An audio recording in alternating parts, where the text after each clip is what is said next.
Sir 2024-25 సంవత్సరానికి $5 trillion economy సాధించామని ప్రధాని మోదీ గొప్పలు చెప్పారని, నేటికి 3.3 ట్రిలియన్ మాత్రమే సాధించారని మంత్రి తన్నీరు హరీష్ రావు విమర్శించారు. సిద్దిపేట జిల్లా గజ్వేల్లో పర్యటించిన ఆయన కేంద్ర ఆర్థిక శాఖ మంత్రి నిర్మలా సీతారామన్ వ్యాఖ్యలకు కౌంటర్ ఇచ్చారు. ఉన్నట్లు అంటే కేంద్రానికి ఉడికేందుకని వాస్తవాలు దేశ ప్రజలకు చెప్పకుండా వ్యంగ్యంగా మాట్లాడడం సరికాదని మంత్రి హరీష్ రావు సూచించారు.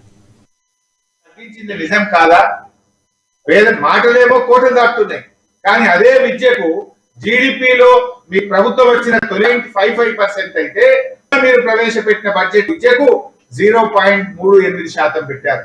మీరేమో పేదల పొట్టగొట్టి కారెట్లకు అప్పులు మాఫీ చేస్తారు. ఆ విషయమే కదా కేసీఆర్ గారు 12 లక్షల కోట్ల రూపాయలు బడా బడా కంపెనీలకు, పారిశ్రామికవేత్తలకు అప్పులు మాఫీ చేశారు.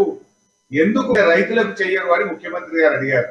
ఇందులో ఏం తప్పు ఉందని నేను అడుగుతా ఉన్నాను. ఈ కొనుగోలుకు ₹1,00,000 ఇచ్చింది నిజం కాదా? ఎందుకంటే 6,200 కోట్ల రూపాయలు కొనుగోలు మీద బడ్జెట్ లో కోత పెట్టింది నిజం కాదా?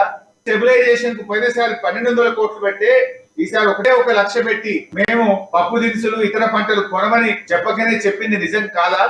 2015లో జీడీలో 0.5% విద్యాశాఖకు పెడితే ఈసారి 0.5% విద్యకు నిధులు తగ్గించింది నిజం కాదా? వేద మాటలేమో కోటలు దాటుతున్నాయి, కానీ అదే విద్యకు జీడిపిలో మీ ప్రభుత్వం వచ్చిన తొలి 55% అయితే మీరు ప్రవేశపెట్టిన బడ్జెట్ విద్యకు 0.38% పెట్టారు.